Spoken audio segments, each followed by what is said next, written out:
बिस्मिल्लाहिर्रहमानिर्रहीम। अस्सलाम वालेकुम स्टूडेंट्स। आज के लेक्चर में हम लोग 9th क्लास की कंप्यूटर की बुक यूनिट 2 के लॉन्ग क्वेश्चन आंसर करेंगे। यूनिट का नेम है कंप्यूटेशनल थिंकिंग एंड एल्गोरिथम। इसका फर्स्ट क्वेश्चन है identify whether the given problems are decision problems, quantity problem और search problem. Write your answer in front of each problem given below. यहाँ पे कुछ problems given है, आपने बताना है इनमें से जो सब प्रॉब्लम का आपने बताना है कौन सी डिसीजन है, कौन सी काउंटिंग और कौन सी सर्च प्रॉब्लम है। ठीक है, ये प्रॉब्लम है does the given binary string have an even number of zeros. एक बाइनरी स्ट्रिंग आपके पास गिवन है, ठीक है, उसमें बताना है कि क्या नंबर ऑफ जीरोस है वो इवन नंबर ऑफ जीरोस हैं। इसमें आंसर जो आपने येस और नो में बताना है, अगर इवन नंबर ऑफ जीरोस होंगे तो आपने येस बताना होता है। तो ऐसी प्रॉब्लम जो है वो डिसीजन प्रॉब्लम होती है। ठीक है, बी वाला flipping a coin result in head और tails. I flip a coin 20 times, how many different sequence of head and tails are possible. एक कॉइन है, ठीक है, उसको फ्लिप करने से या तो रिजल्ट उसका हेड आएगा या तो फिर टेल आएगी। ठीक है, अगर उसी कॉइन को 20 टाइम्स दफा आप फ्लिप करते हैं तो बताएंगे कितने सीक्वेंस जो वो हेड की बनेंगे और कितनी दफा वो टेल्स की जो सीक्वेंस है पॉसिबल है। ठीक है, यहाँ पे आपने जो उनकी हेड और टेल की जो आपने तादाद बतानी है कि कितनी दफ़ा फ्लिप करने से 20 टाइम्स फ्लिप करने से कितने दफ़ा जो हेड आता है और कितनी दफ़ा टेल आता है। ठीक है, तो ये जो है काउंटिंग प्रॉब्लम है क्योंकि आपने उसकी जो है उसको काउंट करके उसकी तादाद बतानी है। ठीक हो गया। नेक्स्ट है C, does a certain Java program से yes to an empty input.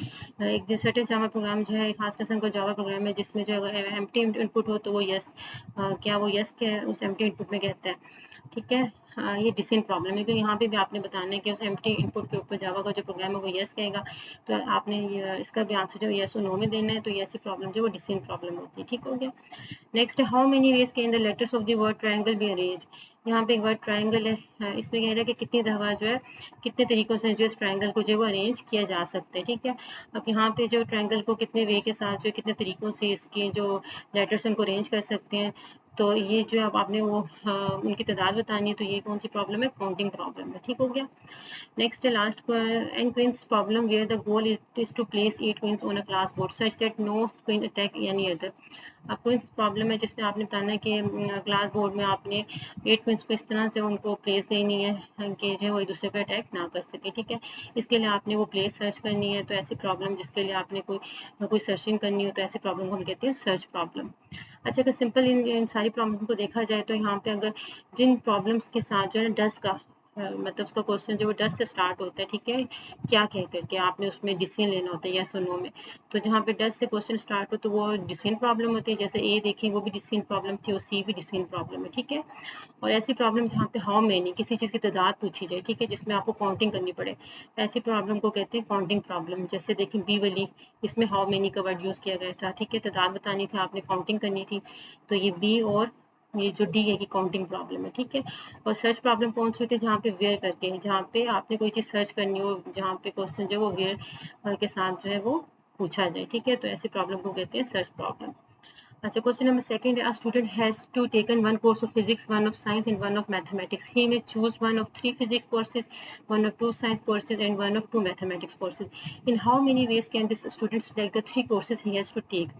एक स्टूडेंट है जिसने एक कोर्स जो फिजिक्स से उठा लेना है उसने, ठीक है, चूज करना है, एक जो साइंस से उसने पिक करना है, एक मैथमेटिक्स से पिक करना है। ठीक है, टोटल जो फिजिक्स के कोर्स हैं वो 3 कोर्स हैं, और साइंस के जो है 2 कोर्स हैं, और मैथ्स के जो है मैथ्स के भी 2 कोर्स हैं। ठीक है, M1 M2 मैथ्स के कोर्स हैं, S1 S2 साइंस के, और P1 P2 P3 जो फिजिक्स के कोर्स हैं। ठीक है, तो बताने कि वो स्टूडेंट कितने तरीकों से जो है वो इन तीनों सब्जेक्ट में से एक एक कोर्स को पिक कर सकते हैं। ठीक हो गया। अब इसमें जो ये प्रॉब्लम पहले तो वो आपने मतलब उनकी तादाद बतानी है कितने तरीकों से जो वो इन सब्जेक्ट में जो कोर्सेज हैं इनको वो चूज़ कर सकते हैं। तो ये पहले तो ये बता दें कि काउंटिंग प्रॉब्लम है। ठीक है, क्योंकि उसमें उसने उसकी तादाद बतानी है कि कितने तरीकों से वो चूज़ कर सकते हैं। तो this problem is a counting problem. अब आपने इसमें क्या कैलकुलेट करना है, now we calculate the total number of way the student can select the courses. अब इसमें जो क्वेश्चन पूछा गया कि टोटल नंबर ऑफ आपने वे बताने के कितने तरीकों से वो चूज़ कर सकते हैं कोर्स को। उसके लिए आप क्या करेंगे, नंबर ऑफ फिजिक्स कोर्स आपने पहले बताना है। ठीक है, कि फिजिक्स के कितने कोर्स हैं, 3 कोर्स हैं। ठीक है, ये गिवन डेटा है ये जो है, फिर ये इस क्वेश्चन में गिवन है ये वाली चीज़ें। और नंबर ऑफ साइंस कोर्स कितने, 2 हैं, S1 S2। इस तरह नंबर ऑफ मैथ कोर्स कितने हैं, वो भी 2, M1 M2। ठीक हो गया। अब इसमें टोटल नंबर ऑफ वे आपने बताने के कितने तरीकों से स्टूडेंट जो है उन कोर्स को में से हर सब्जेक्ट जो वो चूज़ कर सकता है। तो इसके लिए आप क्या करेंगे, इन तीनों नंबर्स को, फिजिक्स वाले जो नंबर ऑफ कोर्सेज हैं साइंस वाले और मैथ्स वाले, इन तीनों नंबर ऑफ कोर्सेज को क्या करेंगे आपस में मल्टीप्लाई कर देंगे। यहाँ पे देखिए मैंने number of physics courses, number of science courses and number of mathematics courses, इन सबको मल्टीप्लाई करेंगे तो टोटल नंबर ऑफ वे आ जाएंगे कि कितने तरीकों से वो चूज कर सकते हैं। ठीक है, तो नंबर ऑफ फिजिक्स की कितने थे, 3 थी कोर्सेज, नंबर ऑफ साइंस के कोर्सेज कितने थे, 2 थे, इस तरह से मैथ कोर्सेज कितने थे, वो भी 2 थी। इनको मल्टीप्लाई कर लें, 3 2 6, 6 2 12, 12 जो है वो 12 तरीकों से जो है वो स्टूडेंट जो है वो जो है इन तीनों को सब्जेक्ट में से कोर्सेज को वो चूज कर सकते हैं 12 तरीकों से। ठीक हो गया, तो इसका आंसर जो है वो 12 है। Question number 3 can create an IQ chart which will accept the ages of 4 boys and calculate their total age and average age. The program must display both the total age and the average age. अब इसमें कह रहा है कि आपने एक IQ chart create करना है, ठीक है, जिसमें आपने जो है वो 4 बॉयज़ की एज है उसमें आपने एक्सेप्ट करनी है। ठीक है, कोई भी एज हो सकती है और उसको आपने उसकी टोटल वो जो 4 बॉयज़ की एज है उनको आपने टोटल एज उनकी कैलकुलेट करनी है और साथ ही एवरेज भी कैलकुलेट करनी है उनकी एज की। ठीक है, और जो रिजल्ट है आपने उसको डिस्प्ले करना है उस टोटल एज और एवरेज एज का। ठीक है, ओके। अब पहले तो आईपीओ चार्ट होती क्या है, ठीक है, आईपीओ चार्ट के बेसिकली जो है वो ग्राफिकल रिप्रेजेंटेशन होती है ऑफ डेटा एंड इन्फॉर्मेशन की। ठीक है, और इसको क्या होता है कि इसको जो ज़्यादातर किसी भी प्रॉब्लम को सॉल्व करने के लिए जो है ना सॉफ्टवेयर डिज़ाइनर जो होते हैं या कोई भी आम कोई भी प्रॉब्लम होगी उसको सॉल्व करने के लिए जो आईपीओ चार्ट को यूज़ किया जाता है। इसकी हेल्प से क्या होता है जो भी प्रॉब्लम होगी बहुत उसको ईजिली वे से जो है वो उसको आसानी से जो है वो उसको और बेटर तरीके से उसको सॉल्व किया जा सकता है। ठीक है, अब आईपीओ चार्ट जो है वो बेसिकली जो है ये जो एक टेबुलर फॉर्म होती है, ठीक है, जिसमें इसके 3 पार्ट्स होते हैं, इनपुट प्रोसेस आउटपुट। आईपीओ क्या होता है, इनपुट प्रोसेस आउटपुट, ये 3 पार्ट्स होते हैं। ठीक है, जिनको टेबुलर फॉर्म में जो है वो टेबल के फॉर्म में प्रेजेंट किया जाता है। जैसे यहाँ पे आपको एक टेबल नजर आ रहा है, इसमें इनपुट प्रोसेस आउटपुट, ये आईपीओ चार्ट के क्या है 3 पार्ट्स हैं।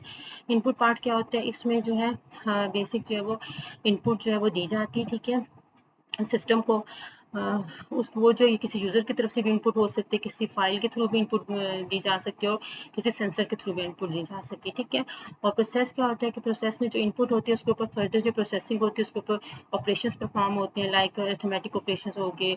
इसी तरह से जो है वो डिफरेंट तरह के ऑपरेशंस डिपेंड करता है उस इनपुट पे और उस क्वेश्चन पे, उस प्रॉब्लम पे कि प्रॉब्लम किस नेचर की। ठीक है, उस प्रॉब्लम के मुताबिक जो उसके ऑपरेशन परफॉर्म होती हैं।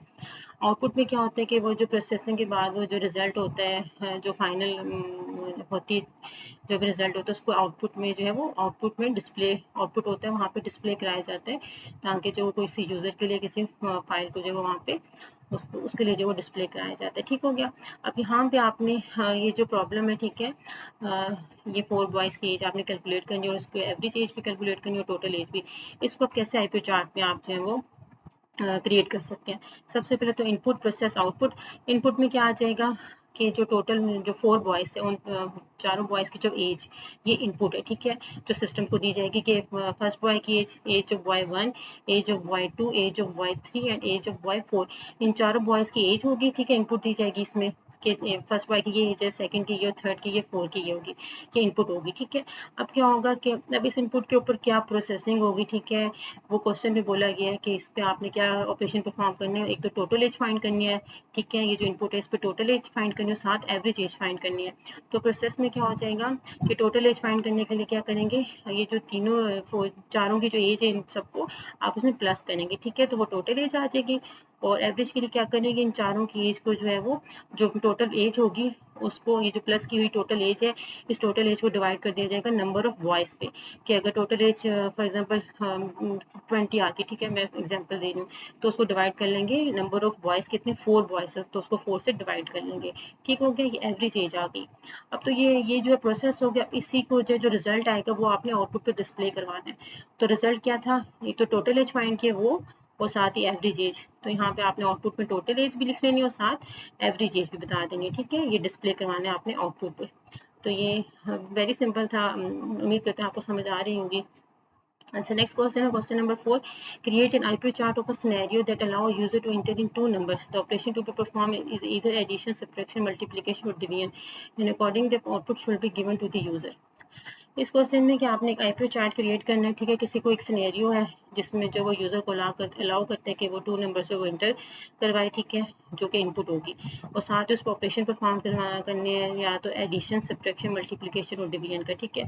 और जो आउटपुट आएगी वो इसी के अकॉर्डिंग जो है वो फिर उसको आउटपुट में जो उसका रिजल्ट है उसको आउटपुट में डिस्प्ले भी करवाना है, ठीक है। यूजर को जो है वो डिस्प्ले करवाना है। अब यहाँ भी जो है सबसे पहले तो इनपुट क्या हो जाएगी, क्योंकि ये भी आईपीओ चार्ट क्रिएट करना है, तो इसके लिए भी टेबुलर फॉर्म में जो एक इनपुट, मतलब 3 पार्ट्स होंगे, इनपुट, प्रोसेस, आउटपुट, ठीक है। इनपुट में क्या होगा, वो जो डाटा आपने सिस्टम को देना है, ठीक है, जो सिस्टम में जो आपने डाटा इंटर करना है वो क्या है, कि जो 2 नंबर्स है, ठीक है, 2 नंबर्स जो है वो आपने सिस्टम में, ये डाटा जो सिस्टम में इंटर करना है, तो ये इनपुट हो जाएगी, ठीक हो गया।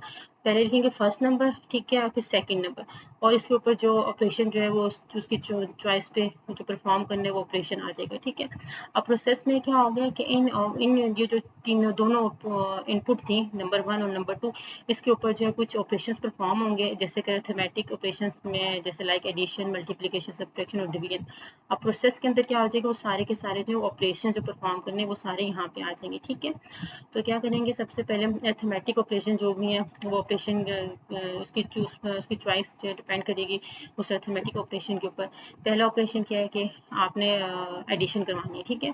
इफ ऑपरेशन इज एडिशन, अगर एडिशन का ऑपरेशन होगा तो क्या होगा कि आपने दोनों नंबर्स को प्लस करना है, ठीक है, और उसका रिजल्ट बताना है। अगर जो सब्ट्रैक्शन का ऑपरेशन होगा तो सब्ट्रैक्शन में क्या किया जाएगा, फर्स्ट नंबर में से सेकंड नंबर जो है वो माइनस किया जाएगा, तो वो रिजल्ट जो है वो सब्ट्रैक्शन का होगा। इसी तरह से नेक्स्ट है, अगर मल्टीप्लिकेशन करनी हो आपने, ठीक है, मल्टीप्लिकेशन का ऑपरेशन परफॉर्म करना हो तो नंबर 1 और नंबर 2 को मल्टीप्लाई करेंगे और उसका जो रिजल्ट आएगा वो रिजल्ट पर साइन हो जाएगा, ठीक है। और लास्ट जो ऑपरेशन था वो डिवीजन का था। डिवीजन में अब क्या होगा, चेक लगेंगे, ये देखा जाएगा कि अगर जो नंबर 2 है, अगर नंबर 2 जो है वो एक 0 के इक्वल नहीं है तो फिर जो वो डिवीजन हो सकती है, फिर उसके लिए फार्मूला अप्लाई हो जाएगा, नंबर 1 डिवाइडिंग बाय नंबर 2, ठीक है, डिवीजन के लिए हो गया। और अगर जो है वो नंबर 2 अगर उसकी वैल्यू 0 है तो डिस्प्ले में एक एरर आ जाएगा, कि एरर मैसेज आ जाएगा, यहाँ पे डिवीजन मुमकिन नहीं है, ठीक है। अब ये जो है प्रोसेस हो गया, मीन्स की जो ऑपरेशन परफॉर्म हो गए इनपुट के ऊपर वो सारे यहाँ पे हमने कर लिया। अब आउटपुट में क्या होगा कि वो जो रिजल्ट होगा उसकी चूज पे जो है वो मैथमेटिक ऑपरेशन की बेस पे जो यहाँ पे जो भी रिजल्ट होगा वो आपने यहाँ पे डिस्प्ले करवा देना है, ठीक है। अच्छा, ये भी क्वेश्चन कंप्लीट हो गया। नेक्स्ट क्वेश्चन देख लेते हैं, last. The child wants to plan a birthday party for their friend, draw an IPO chart of this situation. अच्छा, चार बच्चे जो हैं वो एक बर्थडे पार्टी प्लान उन्होंने किए कर रहे हैं, ठीक है, बर्थडे पार्टी प्लान करना चाहते हैं अपने फ्रेंड के लिए, तो उसके लिए आपने एक आईपीओ चार्ट बनाना है। अब इसके लिए भी क्या होगा, इनपुट, प्रोसेस, आउटपुट होगी, ठीक है। 3 पार्ट्स होंगे इस आईपीओ चार्ट के। पहला क्या होगा, इनपुट। इनपुट में क्या होगा, जो बर्थडे पार्टी के लिए जो जो चीज़ें प्लान करनी है, ठीक है, वो सारी जो है सिस्टम को जो इनपुट दी जाएगी कि ये चीज़ें जो हैं उस बर्थडे पार्टी की, ये जो है इनपुट है, ठीक है। उसमें क्या हो जाएगी, first input budget of the birthday party का बजट बताया जाएगा, कितना बजट है, ठीक है। फिर नंबर ऑफ गेस्ट बताए जाएंगे कि इतने नंबर ऑफ गेस्ट हैं उस बर्थडे पार्टी में।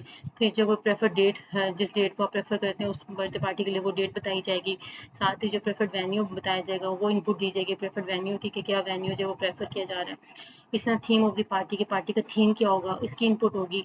फिर फूड प्रेफरेंसेस होगी कि फूड क्या होगा उसकी इनपुट होगी। इसी तरह से एंटरटेनमेंट प्रेफरेंसेस हो गए, और इस तरह से पार्टी ड्यूरेशन की, पार्टी जो है कितने, मतलब उसकी ड्यूरेशन क्या होगा कितनी, ठीक है। ये सारी इनपुट होगी जो एक बर्थडे पार्टी प्लान करने के लिए जो सिस्टम को दी जाएगी, ठीक है। अब प्रोसेस क्या होगा कि इन इनपुट्स को देखते हुए इस पर क्या क्या जो है ऑपरेशन परफॉर्म हो सकते हैं, ठीक है। अब क्या क्या होगा कि plan the birthday based on the input information determine the feasible option. अब जो ये जो इनपुट है इसकी बेस पे जो वो बर्थडे पार्टी जो वो प्लान होगी इसके अंदर, ठीक है। अब उसमें जो बजट को देखते हो, ठीक है, इनपुट में जो बजट दिया गया था उस बजट को देखते हुए जो वेन्यू यहाँ पे प्लान किया जाएगा, ठीक है, उसको फाइनल किया जाएगा कि वेन्यू क्या होगा, ठीक है। और साथ ही फूड क्या होगा, मेन्यू क्या होगा, फूड क्या होगी, ठीक है, एंटरटेनमेंट का बताया जाएगा यहाँ पे, उसका प्लान किया जाएगा प्रोसेस के अंदर। इसी तरह से जो है लॉजिस्टिक्स देखी जाएंगी, उनको अरेंज किया जाएगा, जिसमें जो है इनविटेशन जो भेजने का जो इनविटेशन यूज़ किया जाएगा वो, और फिर बुकिंग, वेन्यू की बुकिंग होगी यहाँ पे। फूड को ऑर्डर दिया जाएगा, ड्रिंक्स को ऑर्डर दिया जाएगा, ठीक है, यहाँ पे वो ऑपरेशन परफॉर्म होंगे। फिर क्या हो जाएगा, ऑर्गेनाइजिंग एंटरटेनमेंट एक्टिविटीज़, जो भी एंटरटेनमेंट के लिए एक्टिविटीज़ है, म्यूज़िक वगैरह, डांस है, जो भी है वो यहाँ पे ऑर्गेनाइज किए जाएंगे प्रोसेस के अंदर। इसी तरह से डेकोरेशन की जो प्लानिंग है वो यहाँ पे चूज़ की जाएगी उस थीम के मुताबिक। इसी तरह से जो पार्टी का शेड्यूल जो है कि कितने घंटे की मतलब कितने ड्यूरेशन की वो पार्टी होगी वो यहाँ पे जो है फाइनल डिसाइड किया जाएगा, उसके ऊपर प्रोसेसिंग होगी। और साथ जो ये सारे जो स्पेक्ट्स हैं इनको जो है वो अलाइन किया जाएगा चाइल्ड जो है उनकी प्रेफरेंसेस के मुताबिक, ठीक है। अच्छा, अब ये जो सब प्रोसेसिंग होगी, ठीक है, उसके बाद आउटपुट होगी। आउटपुट मीन्स कि जो फाइनल जो प्रोसेस करने के बाद जो फाइनल चीज़ें सिलेक्ट की गई हैं उनको जो है वो आउटपुट में डिस्प्ले करवाया जाएगा, ठीक है। जैसे कि मेन्यू जो फाइनल हो गया अब उसको यहाँ पे जो है बर्थडे पार्टी के लिए जो फाइनल आउटपुट होगी उसमें यहाँ पे उसको बताया जाएगा कि ये मेन्यू है, ये जो इसका वेन्यू है, इस जगह पे ये बर्थडे पार्टी होगी, ठीक है। उसकी एंटरटेनमेंट एक्टिविटीज़ ये वाली हैं, फाइनल करके जो आएंगे वो यहाँ बताई जाएंगी, ठीक है, डिस्प्ले करवाई जाएंगे यूज़र को। और साथ ही जो वो जो थीम चूज़ किया गया डेकोरेशन जो थीम के बेस पे चूज़ की गई है वो फाइनल की जाएंगे यहाँ पे। और साथ ही पार्टी का स्केड्यूल बताया जाएगा कि स्टार्ट और एंडिंग टाइम क्या होगा पार्टी का, ठीक हो गया। तो ये जो सारी चीज़ें हैं ये एक बर्थडे पार्टी प्लान करने के लिए आईपी चार्ट में हम लोग इस तरह से उसको रिप्रेजेंट करते हैं। इसका पार्ट भी है इसी क्वेश्चन का कि write down properties on computational thinking. Computational की प्रॉपर्टीज आपने बतानी है इसी बर्थडे पार्टी मतलब बर्थडे पार्टी प्लान करते वक्त जो जो आपने कंप्यूटेशनल थिंकिंग की है उसके आपने यहाँ पे प्रॉपर्टीज बतानी है, ठीक है। अच्छा, सब प्रॉपर्टीज यहाँ पे हैं जो बर्थडे पार्टी प्लान करने के लिए अप्लाई की गई हैं। पहली डिकम्पोजिशन, ठीक है, ये सारी जो है ये कंप्यूटेशनल थिंकिंग की टेक्निक्स है, ठीक है। इन टेक्निक्स के अंदर बर्थडे पार्टी प्लान करते वक्त क्या क्या चीज़ों को देखा गया। अब डिकम्पोजिशन के वक्त क्या किया गया, ठीक है। डिकम्पोजिशन में क्या किया कि breaking down the overall task of planning a party into smaller, more manageable sub-tasks such as setting a budget, choosing a venue, arranging entertainment।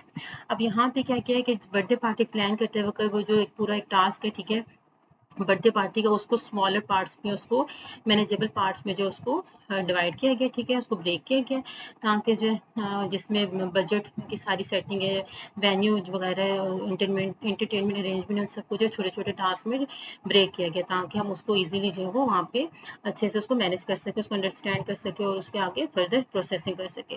फिर है पैटर्न रिकग्निशन है। अब यहाँ पे क्या किया गया, identifying pattern of theme that the birthday child and they enjoy and their friend enjoy, which can be used to plan the decoration activities and theme of the party। अब इसमें क्या किया गया, इस टेक्निक के अंदर इसमें ये किया गया कि पैटर्न जो है वो जो थीम है बर्थडे पार्टी का जो थीम है उसके लिए वो एक पैटर्न जो है वो डिज़ाइन किया गया, ठीक है, जिसको जो है वो बच्चे और जो उसके फ्रेंड है वो उसको एंजॉय कर सकें। जैसे कि उस पर डेकोरेशंस का प्लान है, एक्टिविटीज़ क्या होंगी, क्या डेकोरेशंस क्या होंगी सारी, और थीम क्या होगा पार्टी का, सब कुछ जो है यहाँ पे इस वाले पॉइंट में जो उसका पैटर्न जो है वो यहाँ पे सेट किया गया है, ठीक है। नेक्स्ट है एब्स्ट्रक्शन। एब्स्ट्रक्शन में क्या किया है कि focus on the essential aspect of the party planning the process such as budget constraint, guest preference and logistical consideration while ignoring less relevant detail. अब यहाँ पे क्या गया है एब्स्ट्रक्शन में कि फोकस किया गया एसेंशियल मतलब बर्थडे पार्टी के जो मेन एस्पेक्ट्स हैं, मेन पहलुओं को उनको फोकस किया गया, ठीक है। जैसे कि उसमें बजट आ जाता है, फिर फूड की प्रेफरेंसेस आ जाती है, गेस्ट कौन से होंगे, इस तरह से लॉजिस्टिक्स के क्या होंगे कि किस तरह से जो इनविटेशन भेजी जाएगी, ठीक है। और बाकी जो इनरिलेवेंट जो डिटेल्स हैं उनको इग्नोर किया, ठीक है। इसमें जो है वो इस टेक्निक को देखते हुए जो है वो ये काम किया गया। एल्गोरिथम क्या हो कि developing a step by step plan और algorithm for organising the party including task like sending invitation, ordering food and drinks, setting up decoration, schedule activities.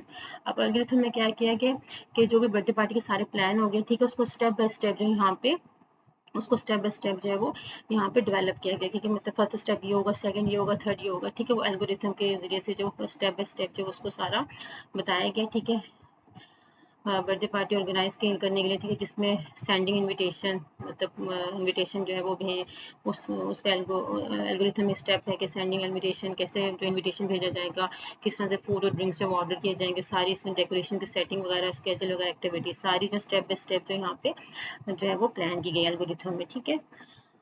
अब यहाँ पे जो है ये क्वेश्चन आपके लॉन्ग क्वेश्चन कंप्लीट हो गए यूनिट 2 के। इंशाल्लाह उम्मीद करती हूँ आपको समझ आई होगी, और अगर आपको मेरे लेक्चर समझ आ रहे हैं तो आप जो है दूसरों के साथ भी शेयर करें ताकि दूसरों को भी फ़ायदा हो सके। इंशाल्लाह नेक्स्ट वीडियो में मिलेंगे नेक्स्ट लेक्चर के साथ, तब तक के लिए इजाज़त दीजिए, अल्लाह हाफिज़।